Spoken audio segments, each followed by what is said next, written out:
नमस्कार छात्रों, स्वागत है एक बार फिर से आपका बिब्लियोफाइल स्टडी सेंटर के डिजिटल प्लेटफॉर्म पे। जैसा कि आपको स्क्रीन पे नज़र आ रहा है, पेपर कोड 025817 का हम लोग सॉल्यूशन करने वाले हैं। तो आइए शुरू करते हैं। दोस्तों, पहला जो क्वेश्चन हमें यहाँ पर दे रखा है वो है, Mark has been considered as the greatest football player of France in the history of sports and no one can deny it. हमें सेंटेंस के अंदर वो पार्ट आइडेंटिफाई करना है जिसमें ग्रामर का कोई एरर है। तो कह रहा है कि मार्क जो है उसको फ्रांस की इतिहास में स्पोर्ट्स की अगर बात की जाए तो सबसे महान प्लेयर माना जाता है और कोई भी इस बात को नकार नहीं सकता। अब यहाँ गड़बड़ क्या है, यहाँ ध्यान दीजिए, हमें जो है एक वर्ब नज़र आ रही है यहाँ पर कंसीडर। तो दोस्तों आपको ध्यान रखना है कि कंसीडर जो वर्ब है इसके साथ हम लोग एडवर्ब एज का यूज़ नहीं कर सकते। काफ़ी इम्पोर्टेंट कॉन्सेप्ट है, आपको ध्यान रखना है। कंसीडर जो वर्ब है इसके साथ हम लोग एडवर्ब एज का यूज़ कभी नहीं कर सकते। तो Mark has been considered as नहीं होगा, सीधा बनेगा Mark has been considered the greatest football player of France. तो सेंटेंस के कौन से पार्ट में एरर हो गया? पार्ट ए में यहाँ पर एरर हो गया। अगला क्वेश्चन देखिए, कह रहा है कि I have decided to go in a business with the Carl's family as this job has made my life monotonous and I am not able to accumulate any wealth. ये कह रहा है कि मैं कार्ल्स के परिवार के साथ कोई व्यापार शुरू करने वाला हूँ क्योंकि ये जो नौकरी है इसने मेरे जीवन को मोनोटोनस बना दिया है, यानी नीरस बना दिया है, और मैं किसी भी प्रकार का धन भी इकट्ठा नहीं कर पाया हूँ। एक्यूमुलेट का मतलब होता है कलेक्ट, इकट्ठा करना। तो दोस्तों यहाँ पर ध्यान दीजिए, दिया हुआ है I have decided to go in. तो गो का मतलब तो होता है जाना। अब व्यापार शुरू करने के लिए गो इन ठीक नहीं है, फ्रेज़ एक लिए लेनी पड़ेगी, और वो जो फ्रेज़ है वो है एंटर इनटू। एंटर इनटू का मतलब होता है टू स्टार्ट अ बिजनेस। ये जो फ्रेज़ है एंटर इनटू, इसका मतलब होता है कि कोई व्यापार शुरू करना। तो सेंटेंस के कौन से पार्ट में एरर है? पार्ट ए में एरर है। करेक्ट सेंटेंस होगा I have decided to enter into a business with Carl's family. अगला क्वेश्चन देखिए, फिल इन द ब्लैंक्स का क्वेश्चन है। कह रहा है such a dash person who can not even stand in front of fire is not fit to be a rescuer. ये कह रहा है एक ऐसा व्यक्ति जो आग के सामने भी खड़ा नहीं हो सकता, इतना उसको आग का भय है, वो व्यक्ति जो है रेस्क्यूअर बनने के लिए फिट नहीं है। रेस्क्यूअर मतलब कि कोई व्यक्ति मुसीबत में हो उसको वहाँ से जो निकाले, रेस्क्यू करे, तो रेस्क्यू करने वाले को हम लोग क्या बोलते हैं? रेस्क्यूअर बोलते हैं। तो वो व्यक्ति क्या होगा? वो व्यक्ति साफ बात है कि वो डरपोक होगा, तभी तो वो आग से डर रहा है और वो किसी को वहाँ से रेस्क्यू नहीं कर पा रहा है। तो डरपोक के लिए यहाँ पर क्या होगा? देखिए, इम्पर्टरेबल का तो मतलब होता है एक ऐसा व्यक्ति जो बहुत ज़्यादा कूल है, काम है, कंपोज्ड है। हिंदी में हम लोग बोल सकते हैं कि वह व्यक्ति जो है बड़ा शांत है। इल्यूमिनेटेड का मतलब होता है दोस्तों चमकदार, और बेलिजेरेंट का मतलब होता है झगड़ालू, जो बात बात पे लोगों से झगड़ा करता रहता है। तो यहाँ पर दोस्तों हमारा जो आंसर बनेगा वो क्रेवन बनेगा। क्रेवन का मतलब होता है कावर्ड, यानी डरपोक। इसके लिए एक अच्छा वर्ड हम लोग यूज़ कर सकते हैं टिमिड। तो हमारा यहाँ आंसर हो जाएगा ऑप्शन सी। अब आगे देखिए अगला क्वेश्चन, क्वेश्चन नंबर 79 कह रहा है find the word which best expresses the meaning of the given word. हमें यहाँ पर एक वर्ड दिया हुआ है मर्क्यूरियल, तो हमें मर्क्यूरियल का सिनोनिम बताना है। दोस्तों मर्क्यूरियल का मतलब होता है one who changes his her opinions frequently। दोस्तों एक ऐसा व्यक्ति जो बार बार या जल्दी जल्दी अपने डिसीजंस या अपने विचारों को बदलता रहता है, ऐसे व्यक्ति को हम लोग मर्क्यूरियल बोलते हैं दोस्तों। तो इसका आंसर जो है सिनोनिम क्या हो जाएगा, कैप्रिशियस हो जाएगा। कैप्रिशियस का भी मतलब वही होता है जो स्टेबल नहीं है और बात बात पे अपने डिसीजंस को क्या करता रहता है, चेंज करता रहता है। इसके लिए और अगर अच्छे सिनोनिम्स आपको लेने हो तो आप अनस्टेबल ले सकते हैं, एक फिनिकी ले सकते हैं और वॉलेटाइल ले सकते हैं। ये सारे जो है इसके क्या हो जाएंगे, सिनोनिम हो जाएंगे। दोस्तों इंडिस्पेंसेबल का मतलब होता है मैंडेटरी, और हम लोग क्या बोल सकते हैं, नेसेसरी बोल सकते हैं। और अगर हिंदी मीनिंग इसका देखें तो क्या बोल सकते हैं, आवश्यक बोल सकते हैं। अबंडेंट का मतलब होता है दोस्तों कोई ऐसी चीज़ जो हमारे पास में प्रचुर मात्रा में है। कैसी मात्रा में है, प्रचुर मात्रा में है। अबंडेंट के लिए सिनोनिम हम लोग ले सकते हैं प्लेंटीफुल, और एक हम लोग ले सकते हैं एडिक्वेट। दोस्तों वर्ड है क्रूशियल, तो क्रूशियल का मतलब होता है इम्पॉर्टेंट। क्रूशियल का मतलब क्या होता है, इम्पॉर्टेंट होता है। हिंदी में हम लोग क्या बोल सकते हैं, महत्वपूर्ण बोल सकते हैं। तो ये जो बाकी वर्ड्स हमें दे रखे थे इनके भी हमने मीनिंग देख लिए हैं, तो हमारा आंसर जो है वो क्या हो जाएगा, ऑप्शन ए हो जाएगा। ठीक है, तो उम्मीद करता हूँ कि ये क्वेश्चन आपको क्लियर हो गया होगा। अब हम लोग आगे चलते हैं अगले क्वेश्चन की तरफ।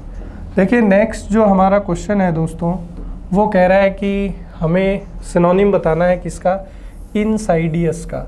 दोस्तों इनसाइडियस जो वर्ड है इसका मतलब होता है, जो आप बोल सकते हैं कि एक तरीके से धोखे से संबंधित है, धोखेबाज या जो धोखा दे। इम्पोवरिश्ड का मतलब होता है किसी की क्वालिटी या गुणवत्ता को खराब करना, किसी की गुणवत्ता को खराब करना, किसी की गुणवत्ता को खराब करना जो है वो क्या कहलाता है, इम्पोवरिश्ड कहलाता है। क्वालिटी को डिग्रेड करना। डेस्टिट्यूट का मतलब होता है दोस्तों पुअर। हिंदी में हम लोग गरीब बोल सकते हैं, दरिद्र बोल सकते हैं। एक वर्ड है हमारे पास इंजीनियस और एक वर्ड है ट्रैकरस। तो ट्रैकरस जो है वो हमारा करेक्ट आंसर हो जाएगा, क्योंकि ट्रैकरस का मतलब भी जो है धोखे से संबंधित है। आगे देखिए दोस्तों, वर्ड है हमारे पास प्यूरिल। दोस्तों प्यूरिल की बात करें तो प्यूरिल का मतलब होता है अपरिपक्व। प्यूरिल का मतलब क्या होता है, अपरिपक्व होता है, अपरिपक्व। तो इसके सिनोनिम्स की अगर हम लोग बात करें तो सिली, इमैच्योर, ये इसके सिनोनिम्स हो जाएंगे। तो हमें यहाँ पर कह रहा है opposite in meaning, that means हमें एंटोनिम बताना है, विलोम शब्द। तो प्यूरिल का एंटोनिम हो जाएगा दोस्तों मैच्योर, क्योंकि मैच्योर का मतलब होता है परिपक्व। इसका एक और अच्छा एंटोनिम क्या हो सकता है, सेंसिबल भी हो सकता है। अर्ली का मतलब होता है दोस्तों जल्दी, और मॉडर्न का मतलब होता है आधुनिक, और डिकेड का मतलब होता है दोस्तों जो चीज़ खराब हो गई है या घट गई है, घटना या खराब होना। कोई चीज़ कम हो गई है या ख़राब हो गई है तो उसके लिए आता है डिकेड। तो यहाँ डी जो है वो अपना करेक्ट आंसर होगा। अगला जो है दोस्तों हमें वर्ड दे रखा है ओप्यूलेंट। ओप्यूलेंट का हमें अपोजिट बताना है, एंटोनिम। दोस्तों ओप्यूलेंट का मतलब होता है धनी, तो इसके लिए हम लोग बोल सकते हैं रिच, एफ्लुएंट, प्रॉस्पेरस। ये सारे जो है दोस्तों इसके क्या हो जाएंगे, सिनोनिम हो जाएंगे। लेविश का मतलब होता है दोस्तों जो ज़्यादा खर्चा करे, जो ज़्यादा खर्चा करे, रहीसी से रहे उसको लेविश बोलते हैं। इसके लिए एक अच्छा वर्ड हम लोग यूज़ कर सकते हैं स्पेंडथ्रिफ्ट। एक अच्छा वर्ड हम लोग यूज़ कर सकते हैं एक्स्ट्रावेगेंट। ये सारे किसके सिनोनिम हो जाएंगे दोस्तों? लेविश के। अबेंडेंट का अभी मैंने आपको किसी क्वेश्चन में बताया था ही, प्रचुर। तो प्लेंटीफुल, एडिक्वेट, ये सारे इसके सिनोनिम हो जाएंगे। इंडिजेंट का मतलब होता है दोस्तों गरीब, पुअर। तो हमें एंटोनिम चाहिए धनी का, तो हमारा आंसर जो है ऑप्शन डी हो जाएगा। दोस्तों ग्रैंडियोस का मतलब होता है भव्य, कोई चीज़ जो है बहुत ज़्यादा बड़ी है, विशाल है और उसको हम लोग समझ नहीं पाते हैं, कॉम्प्लिकेटेड टाइप है, तो उसके लिए ग्रैंडियोस का यूज़ किया जाता है। अगला क्वेश्चन जो है दोस्तों, हमें करेक्ट स्पेलिंग पता करनी है। तो यहाँ पर ध्यान दीजिए, दिया हुआ है रिकॉन्सिलेशन। तो यहाँ पर आई आएगा दोस्तों। सही जो स्पेलिंग होती है वो होती है RECONCILIATION, रिकॉन्सिलिएशन। अगला वर्ड है दोस्तों फ्लोकुलेटेड। तो फ्लोकुलेटेड की अगर बात करें तो यहाँ पर हम लोग जो है डबल सी का यूज़ करते हैं, तो ये स्पेलिंग भी ठीक नहीं है। फ्लोरेसेंट की बात करें तो दोस्तों यहाँ RA की जगह E होना चाहिए। फ्लोरेसेंट का मतलब होता है चमकदार, जिसमें से रोशनी निकल रही हो। तो हमारा आंसर जो है जॉलिटी हो जाएगा दोस्तों। जॉलिटी का मतलब होता है खुशी से संबंधित, हैप्पीनेस जो है उससे हम लोग इसका मीनिंग समझ सकते हैं। तो यहाँ पर ये स्पेलिंग बिल्कुल ठीक है और हमें करेक्ट स्पेलिंग ही बतानी थी। आगे चलते हैं दोस्तों। अगला जो है, हमें एक स्टेटमेंट दिया हुआ है, उसको एक वर्ड में हम लोग क्या बोल सकते हैं? कह रहा है सर्कुलर बिल्डिंग और हॉल विथ अ डोम। दोस्तों कोई सर्कुलर बिल्डिंग हो, ठीक है, और उसके ऊपर कोई गुंबद हो, तो इस तरीके की बिल्डिंग को क्या कहा जाता है? तो इस तरीके की बिल्डिंग को रोटंड कहा जाता है दोस्तों। क्या कहा जाता है? रोटंड कहा जाता है। पैलेस का मतलब आप जानते ही हैं, पैलेस हम लोग किसको बोलते हैं? महल को बोलते हैं। एडिफिस जो है दोस्तों, एक बड़ी बिल्डिंग को बोला जाता है, ए लार्ज बिल्डिंग। कोई एक बड़ी बिल्डिंग हो उसको हम लोग एडिफिस बोल सकते हैं, ठीक है दोस्तों। और स्पायर जो है दोस्तों, जैसे चर्च के अंदर मेनली कोई एक लंबी बिल्डिंग हो और उसके ऊपर एक कोई चोटी नुमा आकृति हो, उसको स्पायर बोला जाता है। तो यहाँ डी जो है वो हमारा करेक्ट आंसर हो जाएगा। अगला देखिए, हमें देखना है कि जो अंडरलाइन पार्ट है वो ग्रामेटिकली ठीक है कि गलत है। दोस्तों कह रहा है I advised him to take heart, ये यहाँ पर पूरा है। I advised him to take heart in all odd circumstances. देखिए ऑड का मतलब होता है जो आपके खिलाफ हो, विपरीत हो, और सर्कमस्टेंसेस का मतलब आप समझ सकते हैं परिस्थिति। तो दोस्तों यहाँ पर वाक्य का जो मीनिंग है वो ये है कि मैंने उससे सलाह दी कि अगर विपरीत परिस्थितियाँ हों, जीवन में कठिन परिस्थितियाँ हों, मुश्किल समय हो, तो आप क्या करो? To take heart in. तो दोस्तों ये जो फ्रेज़ यहाँ पर लिखी हुई है टेक हार्ट इन, इसका मतलब होता है हौसला, हौसला रखना। तो दोस्तों अगर कोई व्यक्ति कठिन परिस्थिति में है, विपरीत परिस्थितियाँ हैं उसके जीवन में, तो हम लोग उसे यही कहते हैं कि हौसला रखो, सब ठीक हो जाएगा। तो इसलिए हमें दिए गए सेंटेंस में कोई भी चेंज करने की ज़रूरत नहीं है, नो इम्प्रूवमेंट हमारा आंसर हो जाएगा। बाकी फ्रेजेस के मीनिंग भी देख लीजिए। टेक टू हार्ट का मतलब होता है दोस्तों किसी चीज़ का बुरा मानना, किसी चीज़ का बुरा मानना, हर्ट हो जाना किसी चीज़ से। हिंदी में हम लोग बोलते हैं ना कि दिल पे ले लिया, तो वही है टेक टू हार्ट का मतलब होता है बुरा मानना। टेक इन हार्ट का भी मतलब सेम ही है दोस्तों, किसी बात का बुरा मान जाना। और टेक बाई हार्ट का मतलब होता है किसी चीज़ को रट लेना, एकदम से 100% उस चीज़ को अपने जीवन में याद कर लेना, उसको बोलते हैं बाई हार्ट कर लेना। तो यहाँ पर जो है डी हमारा आंसर हो जाइएगा। अगला जो क्वेश्चन है दोस्तों नो सब्सटीट्यूशन का, हमें अंडरलाइन पार्ट को चेक करना है कि क्या वो ग्रामर के हिसाब से ठीक है। कह रहा है we try to make her realize the fact that it is not correct to form opinions of others always. ये कह रहा है कि हमने उसको इस चीज़ की एहसास कराने की कोशिश की कि हमेशा दूसरे व्यक्तियों के बारे में कोई विचारधारा बनाना या उनको जज करना ठीक नहीं है। तो यहाँ दे रखा है ओपिनियंस ऑफ अदर्स। दोस्तों ये प्रेपोजिशन का एरर है। हम लोग ओपिनियन जो वर्ब है उसके साथ प्रेपोजिशन ऑफ का यूज़ नहीं करते हैं, प्रेपोजिशन अबाउट का यूज़ करते हैं। तो यहाँ पर आपको ध्यान रखना है ओपिनियन ऑफ अदर्स नहीं आएगा, ओपिनियन अबाउट आएगा। तो यहाँ पर देखिए कहाँ पर है, बी ऑप्शन ठीक हो जाएगा, ओपिनियंस अबाउट अदर्स, दूसरों के बारे में कोई राय बनाना या विचार बनाना।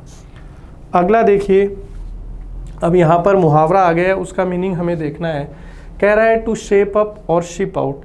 दोस्तों ये जो मुहावरा है टू शेप अप और शिप आउट का मतलब होता है कि या तो सुधार कर लो, या तो सुधार कर लो या छोड़ दो। मुहावरे का मतलब क्या है कि भाई अगर आप कोई काम कर रहे हो और उसमें आप गड़बड़ी कर रहे हो तो हम लोग आपसे कह सकते हैं कि भाई ईदर यू शेप अप और शिप आउट, मतलब कि या तो तुम अपने काम में सुधार कर लो या जो है काम को छोड़ दो। तो डी ऑप्शन हमारा आंसर होगा, to either improve one's performance और क्विट, या तो आप अपने प्रदर्शन को सुधार लें या जो है उस कार्य को त्याग दें। अगला देखिए दोस्तों, नेक्स्ट जो ईडीएम है वो है to pound the payment. To pound the payment का मतलब होता है दोस्तों नौकरी की तलाश में, नौकरी की तलाश में,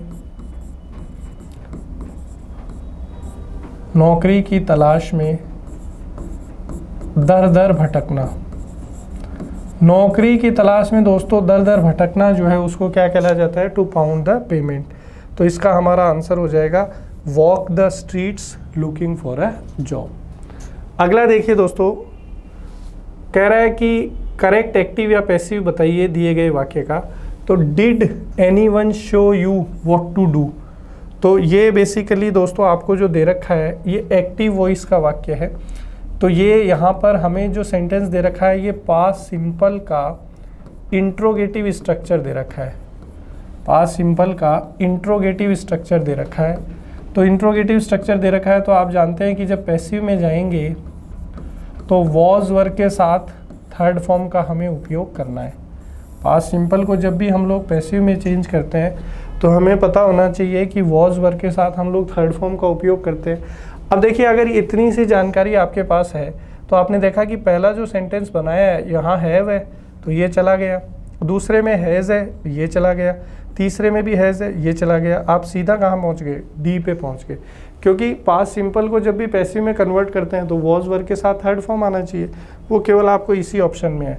साथ ही साथ आप जानते हैं कि पैसिव में जो ऑब्जेक्ट होता है, एक्टिव में जो ऑब्जेक्ट होता है सॉरी, वो पैसिव में आके सब्जेक्ट बन जाता है। तो देखिए वर्ग के साथ हमने यहाँ पर किसका यूज़ किया है, यू का, ये आपका थर्ड फॉर्म आ गया।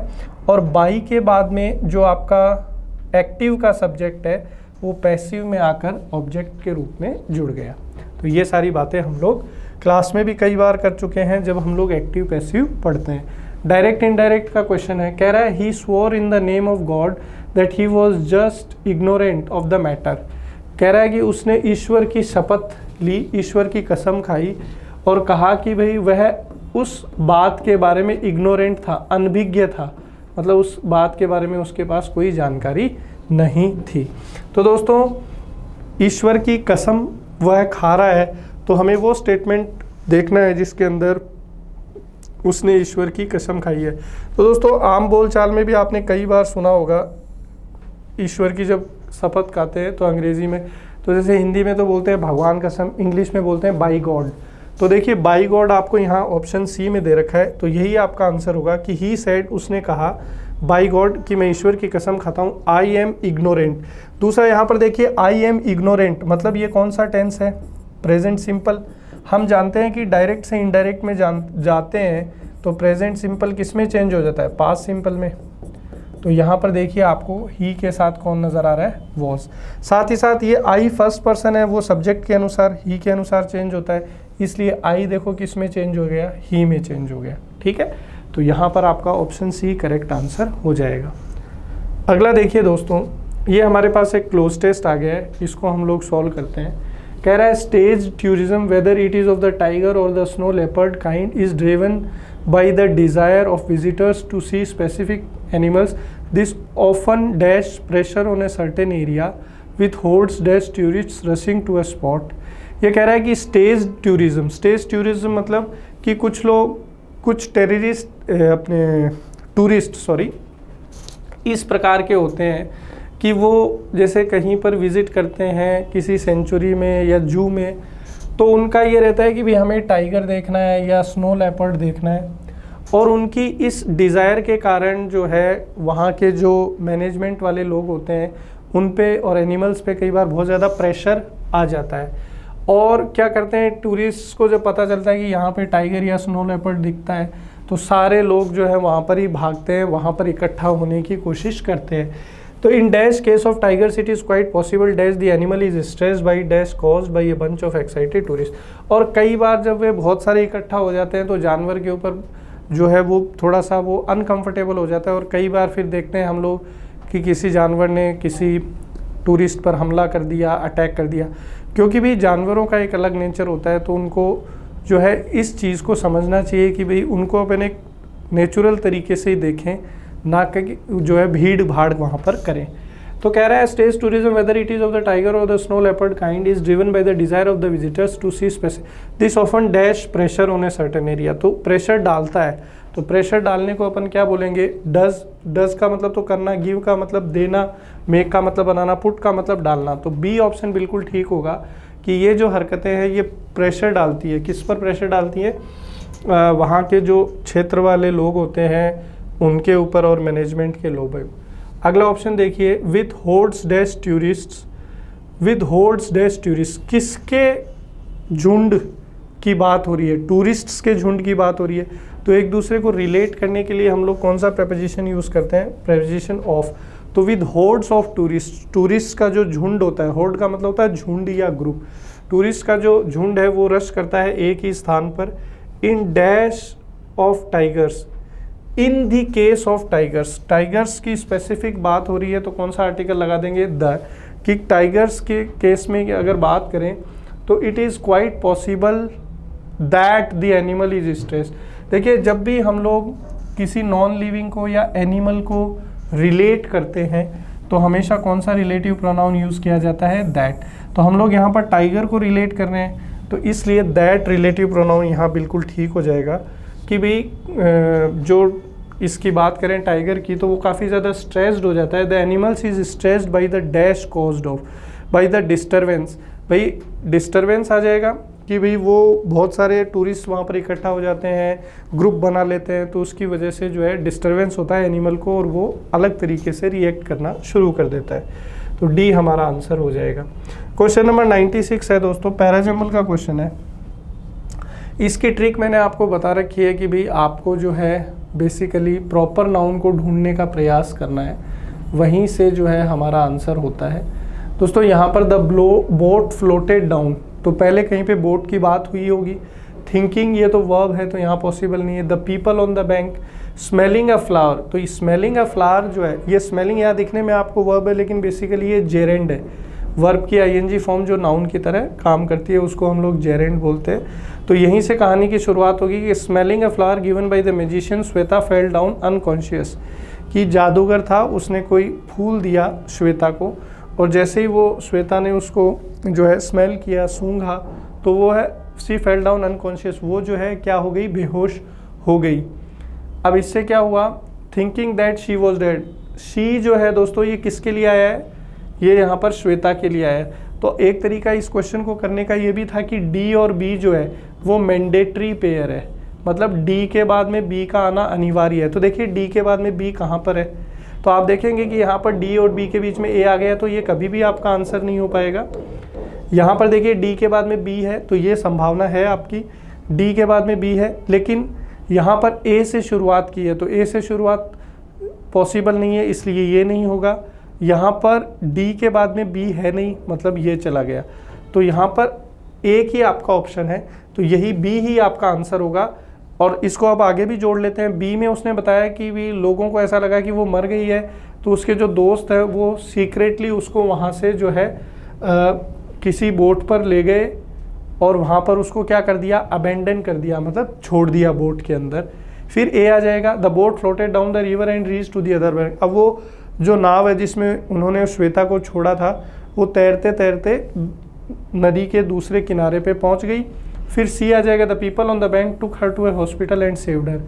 और जो लोग थे उस किनारे पे, लोगों ने उसको रिसीव किया जो वहाँ पे आसपास में रहते होंगे, और वो उसको अस्पताल ले गए और उसकी जान बचाई। तो बी जो है वो हमारा आंसर हो जाएगा।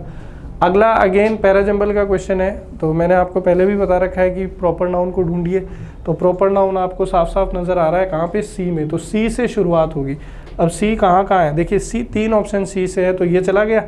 अब यहाँ पर कहानी की शुरुआत यहीं से होगी कि पूनम जो है क्लास टीचर है और उसको जो है विद्यार्थी बहुत ज़्यादा प्रेम करते हैं और रेस्पेक्ट करते हैं। और their classmate Kaushal he made himself busy by collecting old pen. 3 of them were very intelligent. अब 3 of them were very intelligent, कौन इंटेलिजेंट है, स्टूडेंट्स। तो यहाँ बताया कि स्टूडेंट्स उससे प्रेम करते हैं अपनी टीचर पूनम से, और 3 जो स्टूडेंट है बहुत ज़्यादा इंटेलिजेंट है। तो सी के बाद में डी का आना अनिवार्य है। तो सी के बाद में डी 2 जगह ही है दोस्तों, एक तो बी में है और एक कहाँ है, डी में है। तो इसलिए सी नहीं होगा। तो सी के बाद में डी आ जाएगा कि 3 उसमें से बहुत ज़्यादा इंटेलिजेंट थे उनके स्टूडेंट्स में से पूनम के, और ज़्यादातर अपना टाइम जो है वो पूनम के साथ पढ़ाई करने में बिताते थे। फिर ए आ जाएगा कि उनका जो क्लासमेट था कौशल, वो बहुत कम पढ़ाई करता था और अपना टाइम ज़्यादातर वेस्ट करता था। और वो क्या करता था, ये ही किसके लिए आया है, ये कौशल के लिए आया है। तो ए के बाद में बी का आना ज़रूरी है, तो बी हो जाएगा करेक्ट आंसर। कौशल जो पढ़ाई नहीं करता था वो क्या करता था, पेन वगैरह इकट्ठा करता था, पेपर वगैरह इकट्ठा करता था, और पढ़ाई से उसका जो है कोई लेना देना नहीं था। चलिए अगला क्वेश्चन जो है हमें करेक्ट स्पेलिंग बतानी है। तो देखिए सेंटीमेंट जो है यहाँ पर सी से शुरू किया है। टैलेंट जो है ये भी सही नहीं है। टैलेंट की सही स्पेलिंग क्या हो जाएगी, TALENT। तो ये गलत स्पेलिंग है। टैलेंट का मतलब होता है प्रतिभा, टैलेंट का मतलब होता है प्रतिभा। सेंटीमेंट में दोस्तों एस आता है, तो ये भी स्पेलिंग गलत है। क्लेवर की आप जानते हैं, ये CLEVER, क्लेवर मतलब चतुर या चालाक। तो सीरेनिटी ये हमारा हो जाएगा। सीरेनिटी का मतलब होता है दोस्तों शांति, पीस। यहाँ ऑप्शन सी जो है वो हमारा बिल्कुल ठीक आंसर है। अगला देखिए, कह रहा है कि स्टेटमेंट को एक शब्द में क्या बोल सकते हैं, that which can be drawn into a thin wire. दोस्तों साइंस में हम लोग पढ़ते हैं धातु, मेटल की ये प्रॉपर्टी होती है कुछ मेटल्स की कि भी उस धातु को हम लोग पीट कर उसके पतले तार बना सकते हैं। तो इस चीज़ को क्या बोलते हैं, डक्टाइल बोलते हैं। फ्लेक्सिबल का मतलब क्या होता है दोस्तों, लचीला। स्मूथ का मतलब होता है एकदम चिकना और इजी जो चीज़ हो। ब्रिटल का मतलब होता है इजीली ब्रोकन, कोई ऐसी चीज़ जो आसानी से टूट जाए, क्षण भंगुर, उसको हम लोग ब्रिटल बोलते हैं। तो यहाँ ए ऑप्शन करेक्ट है।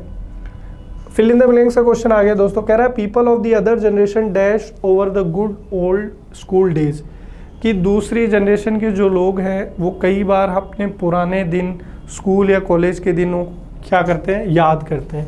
तो people of the other generation dash remember over, तो रिमेंबर ओवर नहीं होगा। रिमेंबर का तो मतलब क्या होता है कि भी याद करना, केवल याद करना। रिमाइंड का मतलब होता है किसी को कोई चीज़ याद दिलाना, किसी को कोई चीज़ याद दिलाना।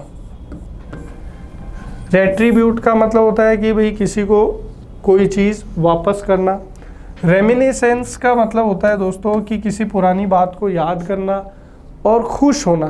तो लोग जो है दूसरी जनरेशन की अपनी पुरानी बातों को जब याद करते हैं तो बड़े इमोशनल हो जाते हैं, खुश हो जाते हैं। तो इसलिए सबसे अप्रोप्रिएट वर्ड जो है वो क्या हो जाएगा, रेमिनिस हो जाएगा। ठीक है दोस्तों, तो इसी के साथ ये सेशन अपना यहाँ कंप्लीट होता है। उम्मीद करता हूँ कि आपको चीज़ें अच्छे से समझ में आ गई है। मिलते हैं अगले सेशन में। Thank you so much.